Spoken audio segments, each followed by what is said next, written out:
Hi, guys. Today our story is called I Need My Monster. What? You say the book is backwards? Okay, well, that's what happens in selfie mode on my camera. Anyway, all right, hold on. I'll show you it frontwards. Fine. Mm.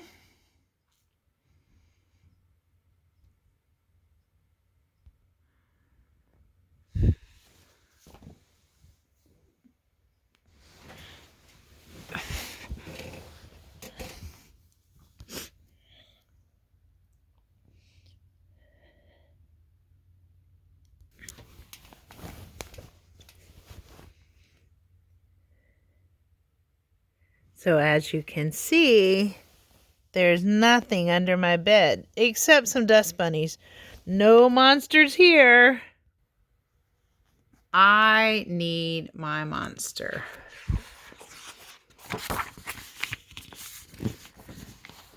Most time kids are scared of monsters, so this one may surprise you a little bit. I need my monster. He's drawing a picture there. Some big teeth. And here it is. Tonight, when I looked under my bed for my monster, I found this note instead. Gone fishing, back and awake. Love, Gabe. It doesn't say love. What was I going to do? I needed a monster under my bed. How was I supposed to go to sleep if my monster was gone? There he is getting the note out. I tried to sleep, but it wasn't the same without Gabe. I missed his ragged breathing, his nose whistling, the scrabbling of his uncut claws. How would I ever get to sleep without Gabe's familiar scary noises and his spooky green ooze? It was no use. Gabe would be gone for a week, and I just had to have a monster. I climbed quietly out of bed so my parents wouldn't hear me. Grown-ups have some strange ideas about monsters under bed. I knocked on the floorboards, then scrambled back under my covers. I waited nervously. Would a monster appear? What would he be like? Would his snorting be as cheerful as Gabe's? When I heard some creaking under my bed, I knew that the substitute monster had arrived. Good evening, said a low, breathy voice. My name is Herbert, and I will be your monster for the evening. Herbert? What kind of name is that for a monster? You don't sound scary at all. Have you ever scared a kid before? Well, no, but I've read all the best books on the topic. Do you have long teeth and scratchy claws, I asked? No, but I have an overbite, and I'm a mouth breather. Listen. Herbert's panting was kind of scary, but it wasn't enough for me. Look at Herbert. Listen, Herbert, I'm sorry. I just don't think this is going to work. It's nothing personal, but I really need a monster with claws. As you can see, Herbert does not have claws. Picky, Herbert complained. As you wish, I'll go. There was some more creaking, then Herbert was gone. Some scratching warned me that a second monster had appeared. Good evening, said a high, silky voice. My name is Ralph. I understand you need a monster with claws. If you would please lean over, I will hold an arm out for your inspection.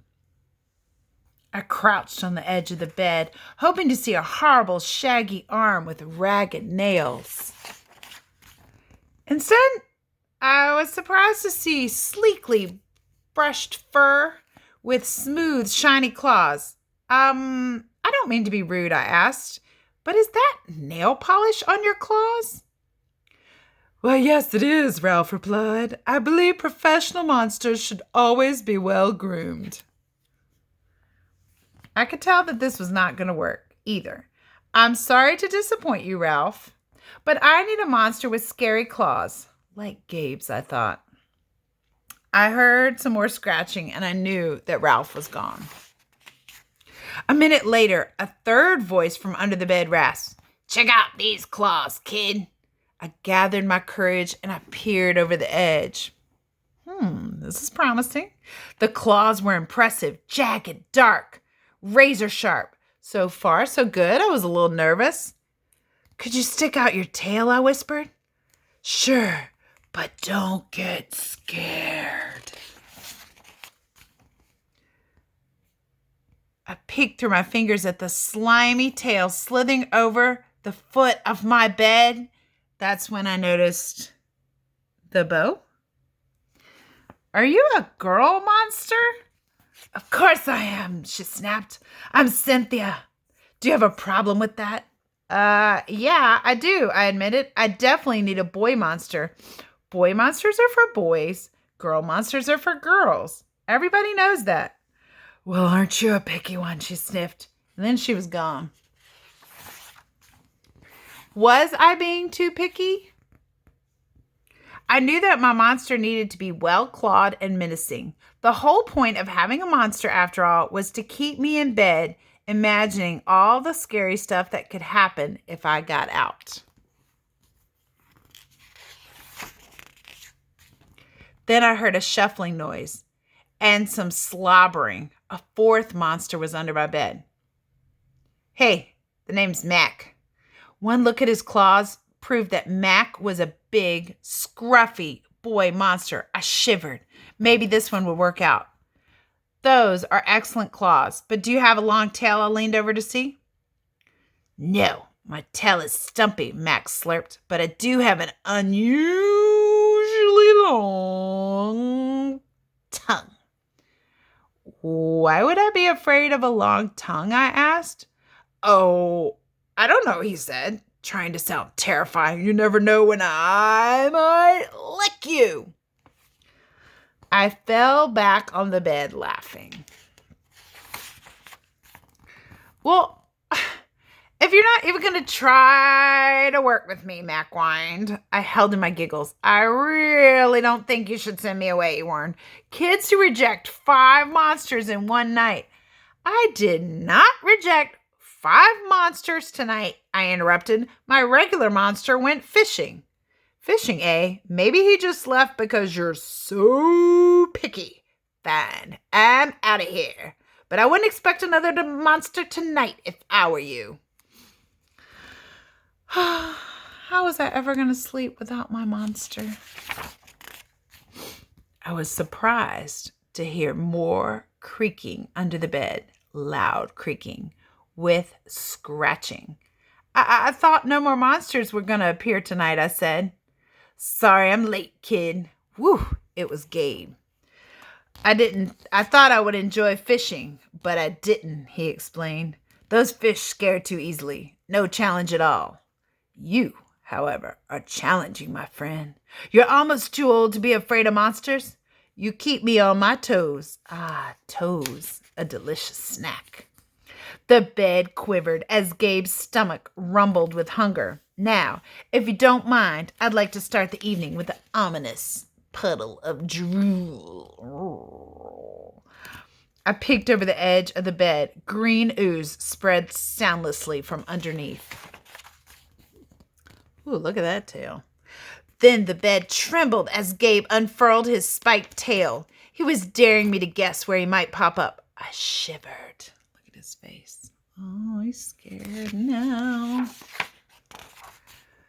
So you had some substitute monsters tonight, Gabe said, sharpening his claws on my bedpost. Were you scared? Then Gabe started tapping. I could tell he wanted to know if I still needed him. No other monsters can scare me like you, I giggled, diving under my covers and pulling them up tight. Through the blanket, I heard Gabe's soft, comforting snorts. Ha!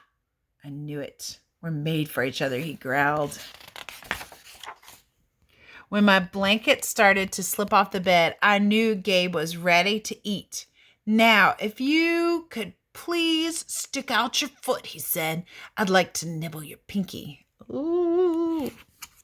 I yanked my blanket back up and scrunched my feet in so Gabe wouldn't get them.